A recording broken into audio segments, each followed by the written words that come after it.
Something deeply uncomfortable is unfolding across the American heartland, and Wisconsin has become one of the clearest windows into just how far and how fast the damage is spreading. The numbers coming out of the state paint a picture that is difficult to dismiss, regardless of where someone stands politically. Approval polling from Wisconsin, one of the most consequential swing states in the entire country, shows a net negative approval rating sitting at nearly negative 19.5%. In a state that has historically swung between parties and where elections are decided by razor-thin margins, that level of disapproval is not a blip or a statistical anomaly. It represents a genuine and measurable shift in how people are feeling about what is being done to them and to the places they live and work. The anger is not abstract, and it is not manufactured. It is grounded in real and tangible losses that workers, farmers, families, and small business owners are experiencing in their daily lives. Cargill Meat Solutions, a company that has operated in the region for generations and employed countless people whose livelihoods depended on its continued operation, announced the closure of its protein processing facility in Milwaukee. The entire staff was laid off. The shutdown did not happen in isolation. It is part of a broader pattern that has resulted in Wisconsin losing more than 2,000 manufacturing jobs. Economists and labor analysts point to what they describe as a manufacturing recession, driven in significant part by erratic trade policies and an escalating series of tariff decisions that have disrupted supply chains, increased input costs, and made American products less competitive in global markets. When a factory closes in a city like Milwaukee, the consequences extend far beyond the workers who lose their paychecks. Local businesses that relied on those workers as customers lose revenue. Families that counted on stable employment face impossible choices about housing, healthcare, and education. Communities that built their identities around industrial work find themselves scrambling to understand what comes next. The closure of one facility becomes the beginning of a cascade that touches every corner of a regional economy. Beyond the factory closures, Wisconsin is confronting a set of policy decisions with enormous long-term consequences for public health and environmental protection. Executive orders rolling back the official recognition that greenhouse gas emissions contribute to health problems have triggered projections that are alarming in their specificity. Analysts have estimated that Wisconsinites could face nearly $19 billion in increased fuel costs and approximately $5 billion in additional health-related expenses through the remainder of this year alone. The projections do not stop there. Up to 39,000 additional asthma attacks are anticipated as a result of reduced air quality protections, and perhaps most starkly, the removal of these environmental health safeguards could potentially contribute to as many as 1,700 deaths that might otherwise have been prevented. These are not speculative numbers generated to alarm people. They are based on established public health modeling that tracks the relationship between pollution levels and human health outcomes. It is worth pausing on what those numbers actually mean in human terms. 39,000 asthma attacks means 39,000 children waking up in the middle of the night unable to breathe properly, 39,000 parents rushing to emergency rooms, 39,000 instances of suffering that protective regulations were specifically designed to prevent. The decision to overturn the scientific finding that greenhouse gases cause health harm was not a neutral bureaucratic action. It was a choice with consequences that fall heaviest on communities that are already vulnerable, communities that have fewer resources to manage the fallout. The agricultural sector, which forms the backbone of Wisconsin's rural economy and identity, is sending distress signals that cut across every traditional political boundary.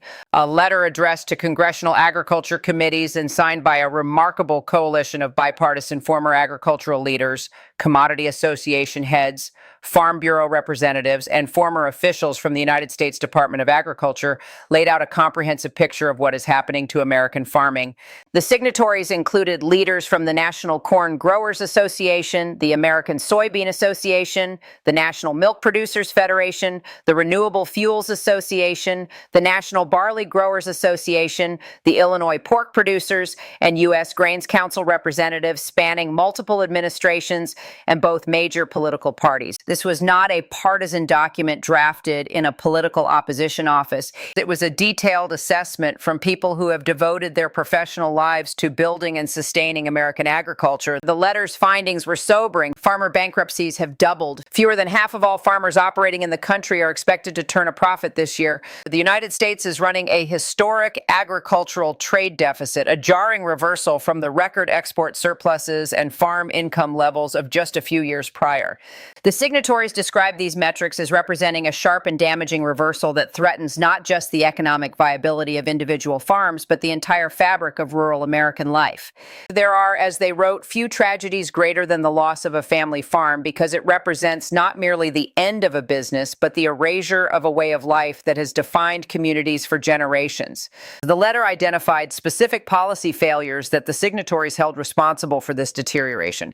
Tariffs on farm inputs have driven up the cost of the fertilizers, equipment, and materials that farmers need to operate. Trade wars have blocked American agricultural products from markets they had previously served, costing producers revenue and eliminating the competitive advantages that American farming had worked for decades to establish. Cuts to foreign food aid programs eliminated a significant channel through which American agricultural products reached global markets. Some of those products, previously purchased to feed people in need around the world through international assistance programs, were apparently destroyed rather than delivered, with the farming operations that produced them going unpaid.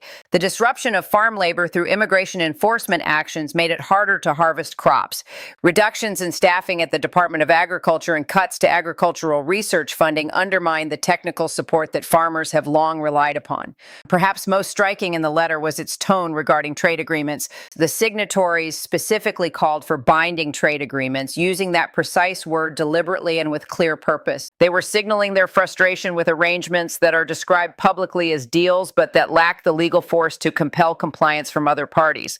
When foreign countries have no binding obligation to honor terms that were announced with fanfare, the announcement produces headlines but not actual market access. Farmers operating on tight margins need real enforceable agreements that open doors, not diplomatic theater that leaves those doors as firmly closed as they were before. The letter called for immediate exemption of farm inputs from tariffs, repeal of tariffs disrupting export markets, passage of trade promotion authority that would allow for meaningful and enforceable agreements, completion of the review of the trade agreement governing commerce between the United States, Mexico, and Canada, and resolution of a pending dairy dispute with Canada. It called for legislation enabling year-round E15 ethanol availability, passage of a new farm bill, farm labor reform, restoration of funding for agricultural research, and the reinstatement of domestic and international food aid programs.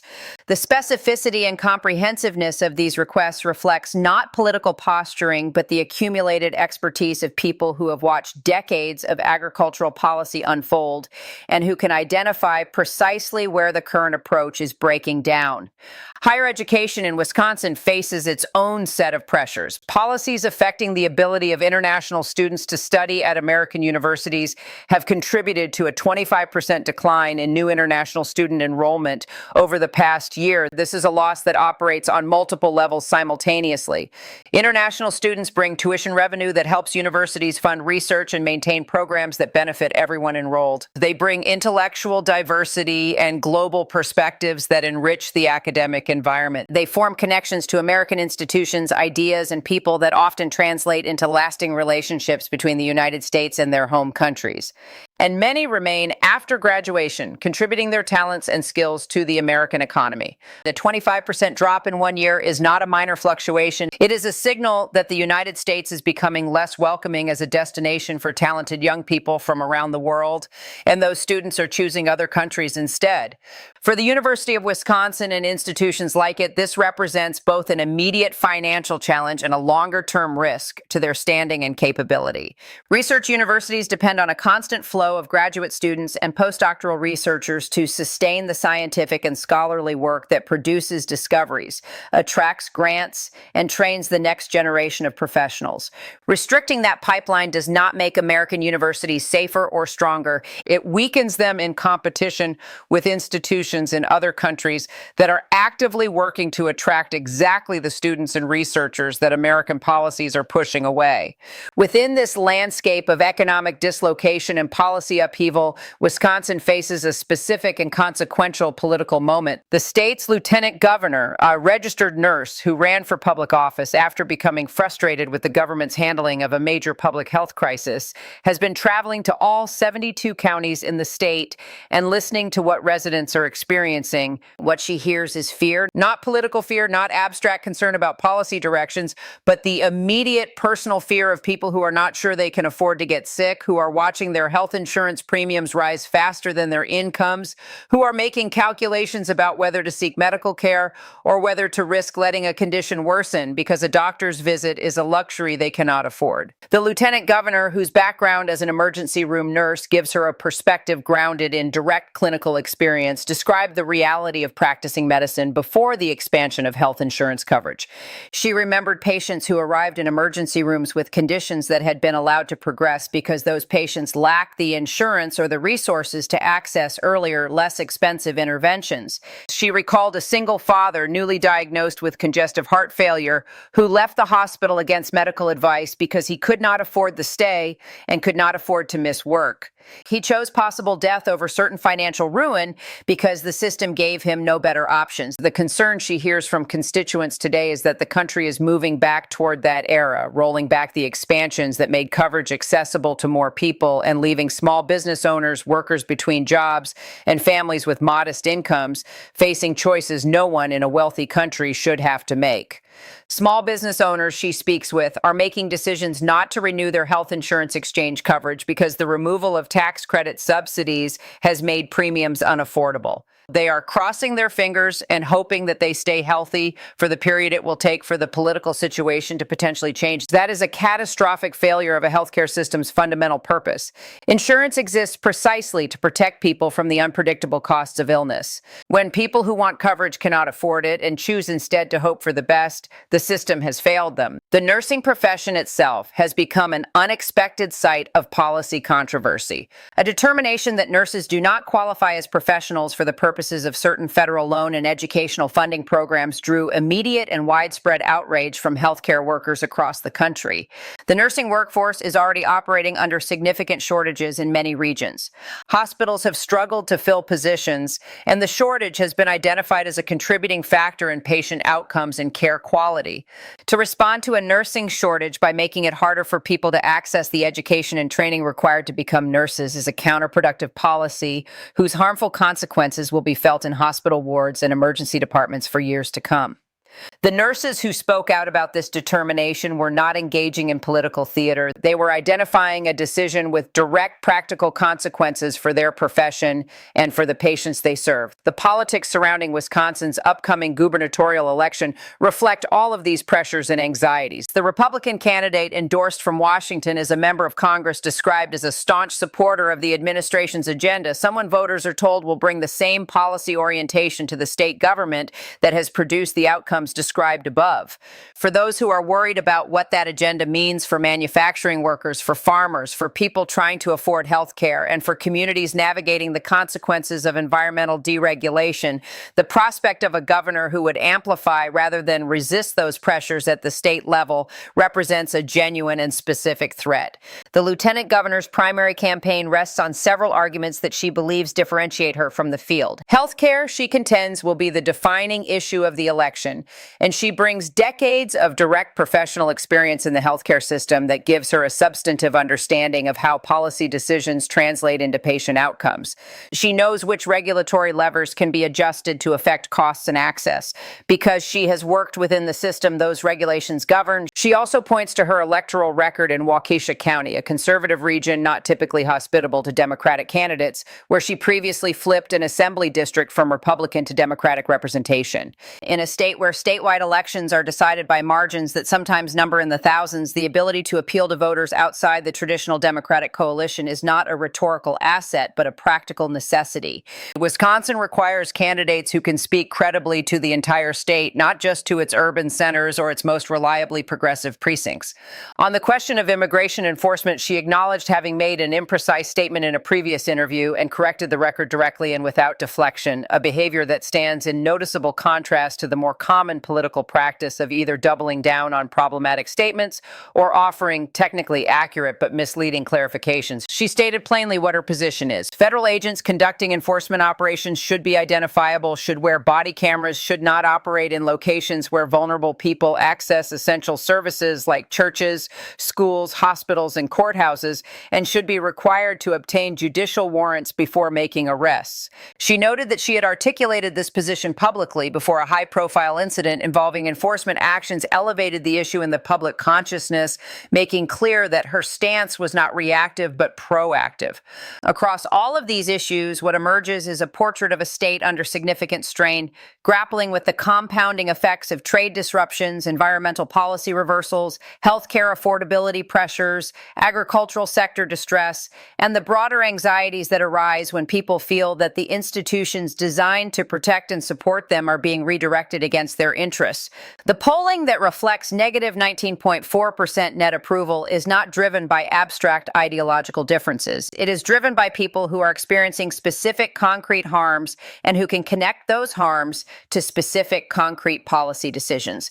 The farmers who signed a bipartisan letter to Congress are not ideologues. They are people who have spent their entire professional lives in agriculture and who are watching the work of decades unravel. The small business owners who are dropping their health insurance rather than pay unaffordable premiums are not making a political statement. They are making a survival calculation. The workers whose factory jobs have disappeared are not interested in partisan talking points. They are trying to figure out how to pay their bills. The parents of children with asthma are not engaged in political theater when they worry about clean air protections. They are worried about their children's ability to breathe. When political decisions produce these kinds of outcomes, and when those outcomes become visible and measurable through polling, bankruptcy rates, factory closures, and the personal testimonies of people across 72 counties, the political consequences follow as a matter of cause and effect. The question facing Wisconsin, and by extension much of the country, is not really about polling numbers or approval ratings. It is about what kind of choices a democratic system makes when faced with clear evidence that certain policy directions are causing widespread harm, and whether the institutions of that system retain the capacity to respond to that evidence in ways that serve the people they were created to serve. That question will find one of its answers in Wisconsin's upcoming elections, where voters who are living with these consequences will have the opportunity to make their assessments known, not just in polling, but in choices that determine who governs them and on whose behalf that governance is exercised.